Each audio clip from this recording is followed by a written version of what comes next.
Hey, you. Yeah, you. What do you want? Does everybody make fun of you for getting picks wrong all the time in mixed martial arts? If not, it's probably because you're not a content creator on TikTok or YouTube, because it's a pretty much universal experience. But whether it's because you're trying to make some money on betting, or you just want to call people casuals and feel superior in some way to other people, this video is going to help you predict fights better. The first tip is that you're going to get some wrong. And I say this for several reasons. The first is because this is mixed martial arts, okay? Let's imagine you have a mixed martial arts fighter who something terrible happens to their spouse right before they fight. That impacts the fight a lot, okay? In a team sport, they probably would have just benched that player. But it's the equivalent of if the Super Bowl is going down and one team, every single member of their team had something terrible happen to their spouse at the same time. It's like, clearly they're going to lose.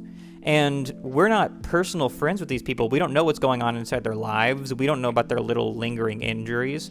And we don't even know about their motivations going into the fight. Sometimes people are fighting for money instead of actually fighting to win. If you're betting, I have to say, first of all, I don't like betting in general, much less on something that is as wild as mixed martial arts.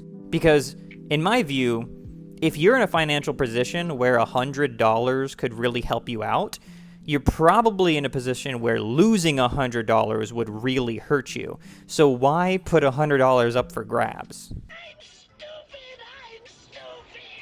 It's also important that you understand how good you actually have to be in order to make money off this stuff. Like, imagine that instead of having DraftKings take a cut of your money, you're just betting with a bunch of friends.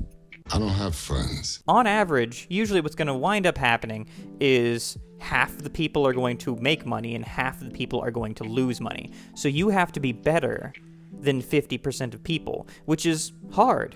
Why? Because it's 50% of people. Everybody watching this probably thinks they're better than 50% of people at betting. But unfortunately, half of them are not.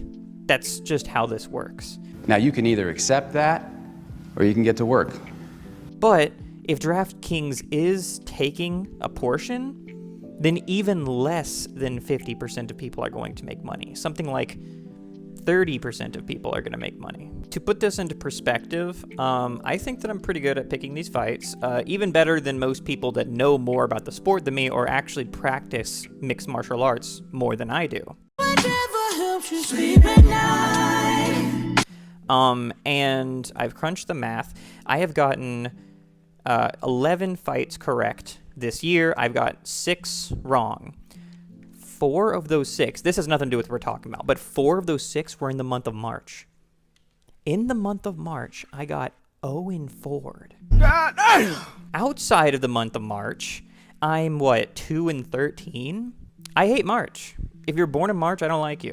Okay, I have something against March. But back to the topic at hand. If you were to bet $100 on every pick I had for this entire year, you would have made $321.86 by now, which sounds great. Hey, I would enjoy that amount of money. But the problem is that you're putting in $100 every single time. That's a lot of money. I could have easily got screwed over by just random happenstance. My fighters could have had a really bad night that night. They could have had a really bad weight cut. Any amount of things could have gone wrong to make me actually go under and lose money. There's a concept in chess called hope chess, and I know full well that me talking about chess means that CEO is going to roast me whenever he edits this video, so go ahead, here's your opportunity. With pleasure.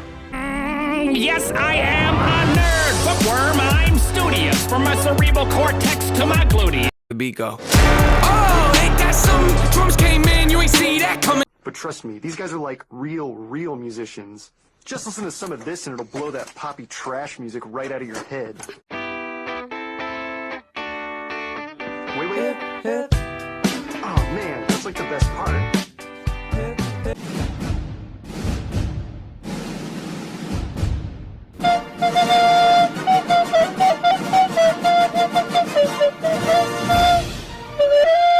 Okay, so So hope chess is when you play a move that isn't the best move, but you hope that you kind of get lucky. I'm up all night to get lucky. You hope they don't see what you played. And you can do the same thing here in betting. You can bet on something that you think you kind of have an idea behind, but it's actually not the best bet. Okay? If you're trying to be consistent, then you need to be deliberate, you need to be educated on what you're talking about, and you need to be self-controlled. There's going to be times when there's full cards that you shouldn't bet on, and you're going to need to just let it go. Again, if you're just trying to have fun, then just have fun. But if you're trying to make money, be smart. This segues perfectly into my second point, which is never bet on method of victory, okay? I'm sick of people betting on method of victory. Why? Because you don't know how they want to win. You know that they want to win, but you don't know how they want to win. I'll give you an example. One time, and this is the last time I did this, I bet on Islam Makhachev to beat Bobby Green via submission. And what happened? He got on top of Bobby Green. He could have taken his neck. And he decided that he was going to rain down punches until the referee called it off, and I lost my money. Are you Islam Makhachev's friend? A long time ago, we used to be friends. If you're not, then you shouldn't do what I did.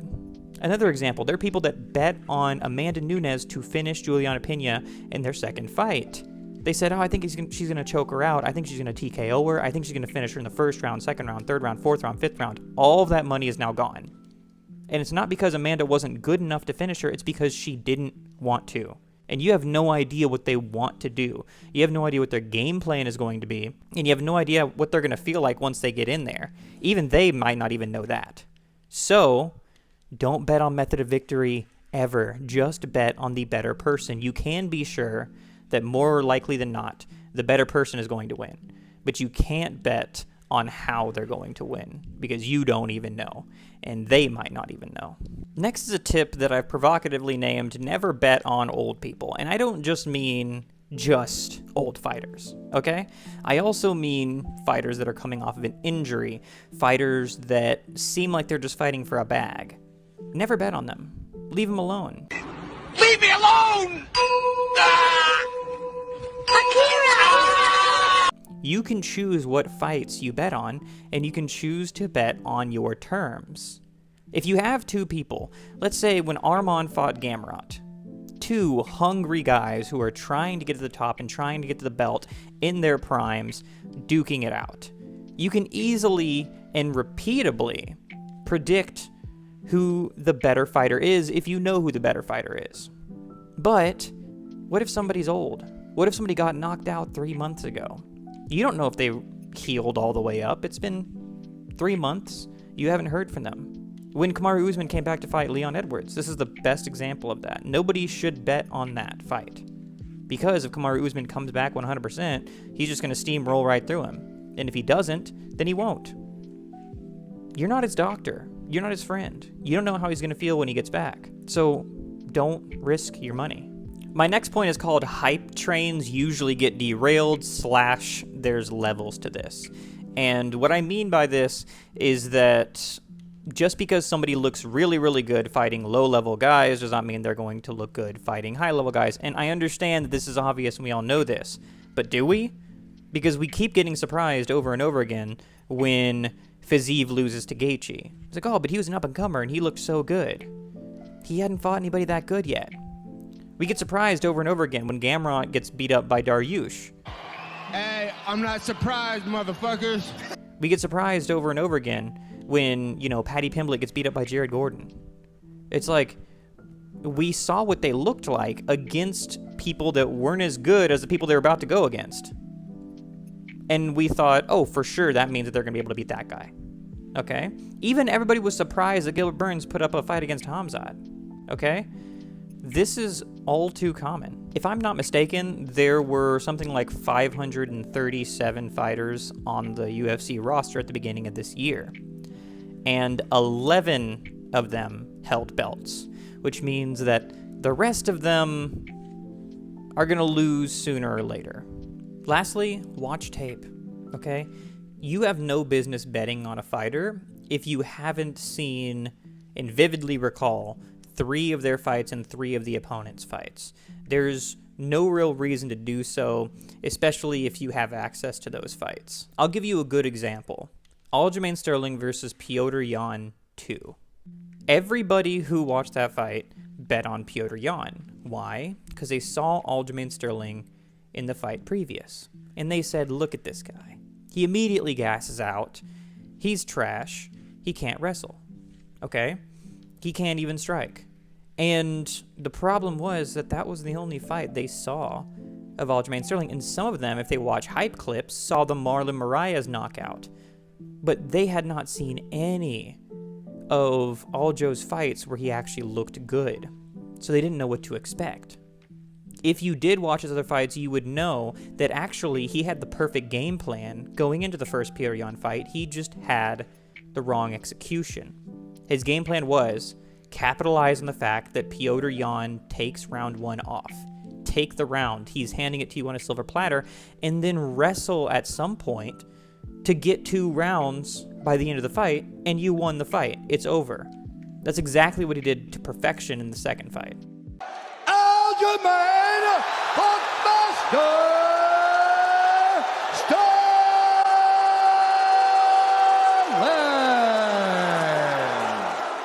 And I know I said the last day, but there is one more thing, and it's knowing when to stop. Whenever you put money down, you have to become comfortable with the idea that money, in all likelihood, is just lost to the void. You probably just paid someone for the entertainment and the fun of gambling. If you gamble $20 to make your next hour of your life exciting, think about, would you spend $20 for that same level of entertainment, okay? And if you ever feel like you need to hide how much you're betting, or if people are telling you that you're betting too much, they're probably right. And you should probably call 1-800-GAMBLER. It's completely confidential. If you think that it might be easier with somebody else's help to curb your gambling, then I really, really encourage you to call that number and see if you can get it under wraps. Even if you don't feel like it's an addiction, it's just sort of something that you really like doing that's causing a little bit of problems, call them, man. There's no shame in it. And until next time, this has been Guy Vega. Check out my TikTok, subscribe, hit the bell. I don't post that often, so I'm not going to be blowing up your phone if you hit the bell. And see ya.